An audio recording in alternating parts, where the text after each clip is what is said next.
Hi guys, my name is Nonima Tikela. Welcome to my YouTube channel. So today I want us to talk about the case that couldn't survive daylights. That's what we're going to talk about. This case isn't collapsing because of lies. It is collapsing because of selection. Inside the house, witness explained trauma versus the memory, proximity illusion dismantled. That's what we are going to be dealing with. This is our final video for the day. Being there does not make you accurate, it makes you vulnerable. Um, witnesses evidence became evidence managers that we have seen.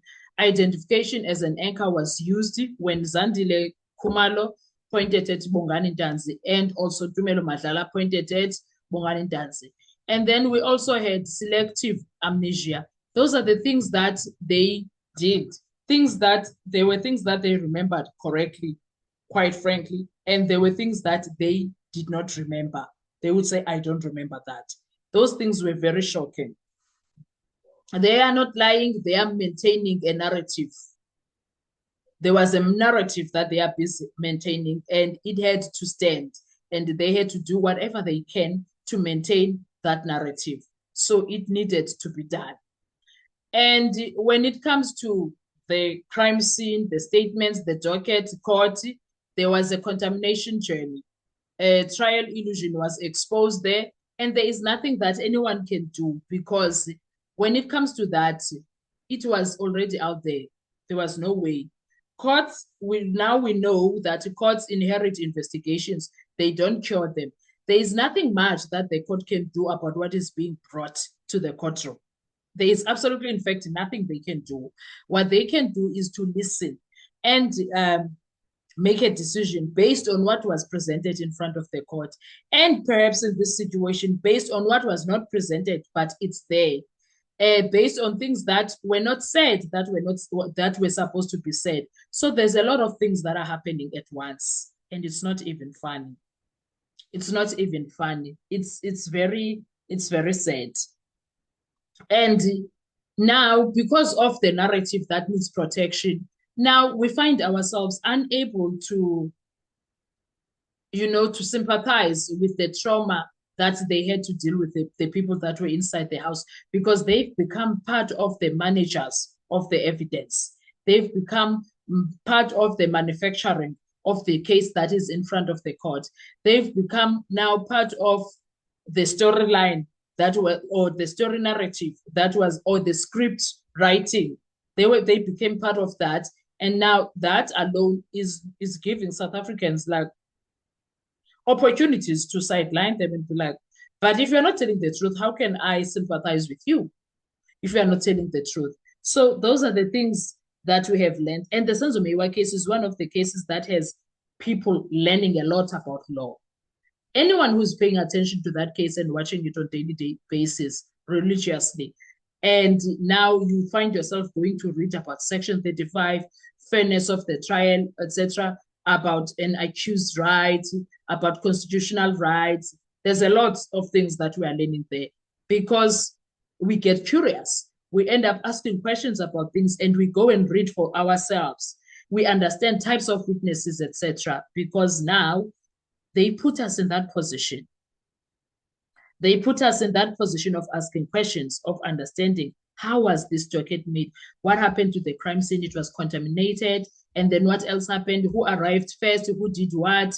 Who was controlling the crime scene? Who wrote the first statement? Who first spoke to the police? Who gave the first statement? All of that thing. And now the docket, who was investigating the docket, etc., etc. Who brought the docket in court? All of that things are things of interest right now because of everything that has happened in that courtroom. And also, when things are being structured and then there is a structural rot, appeal reality is obvious there. There is something that is not happening right here. And what justice demands is very important. Justice demands constitution to be upheld by people that are saying they are working in the law fraternity. It demands that from them. And also, a verdict built on filtered truth cannot stand. So now, already, by everything that is happening in the case of Senzo Meyiwa, and having a judge that keeps saying, if this case goes somewhere, we already see Uchi, whatever verdict that is built on filtered truth is not going to stand. She can try and do whatever, say whatever, but legally, the law does not allow a lot of things that is happening in that court that the judge, Justice Rata Mokgwatleng, is allowing. There's a lot. There is a lot. And we all now know, because we have learned, justice that cannot survive scrutiny is not justice. Because every time the defense scrutinizes the entire state case, something collapses. There is a brick that goes down. Every time there is a new witness. In fact, how many witnesses do we have here? Besides accused number 1, we only had 2 witnesses for him.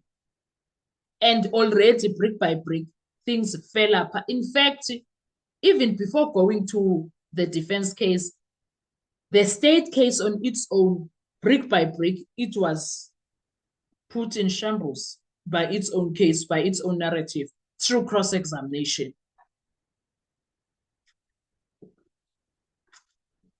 So you see the problems that this case has. It's facing a lot of scrutiny because of that. And the other thing that is of utmost importance, public interest litigation. PIL is very important. It's very important. Let's frame it. Let's do an explainer when it comes to that. Why this is not a criminal defense argument. It's not. Now, right now, let's talk about it. This matter transcends individual accused persons. It raises systemic questions.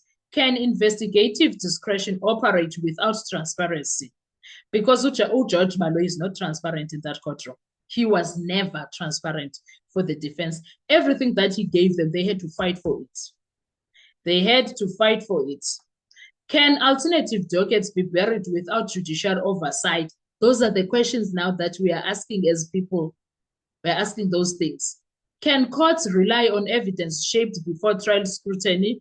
These are public interest issues.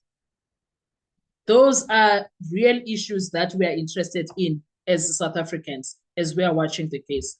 Now, potential public interest litigation remedies are as follows. Declare everything, declaratory relief of disclosure obligations, judiciary guidance on handling alternative investigative parts, structural remedies for future high-profile investigations. The objective is not acquittal, it is institutional correction. That's where the rot is. That's where they must fix. Forget about the acquittal for these guys a bit. Yes, Bona, they need to be acquitted. That is not even. Yeah, but when it comes to SEPS, NPA, something needs to be fixed. The judiciary, something needs to be fixed in those institutions. Why court listens to public interest litigation here? Because the victim is a public figure. Public confidence is engaged, and reputation risk is real. Silence normalizes the failure. Do you understand? So whether they can act as if they don't care what we say, they do. You hear it a lot from Ujad Rata when he says Abondaba, those self-appointed experts, because we have a lot to say. We read and then we come online and say what we want to say, and he is not impressed with that. Now we have a judge read the constitutional memo, and a broadcast grade master card that comes from the Senzo Meyiwa case. We have a CTR engineered release. Like, we are busy as South Africans. And a public interest litigation framework. We are busy. We are busy with all of that because we have learned a lot from that case. We learned a lot from that case, and we're not letting go. Oh, we are not letting go. We are people of, like, what's going to happen? What are you going to do now? Now that this happened, what's going to... For instance, currently, South Africans are waiting eagerly for the 19th of January. How is Judge Rata going to move forward? We are waiting on that now. We are waiting. Like, seriously waiting on him. We want to see what he's going to do about everything. Do you understand what is happening here? Do you understand how fragile the entire situation has become? Do you understand how much of the cookie is crumbling is happening here? The cookie crumbled. The cookie is crumbling, and the house is going down brick by brick, zinc by zinc, roof by roof. Yay, it's going down. What are your thoughts when it comes to this? Let's talk in the comment section. I want to hear your views. Thank you so much. I will see you on our next video. Enjoy your day. Bye-bye.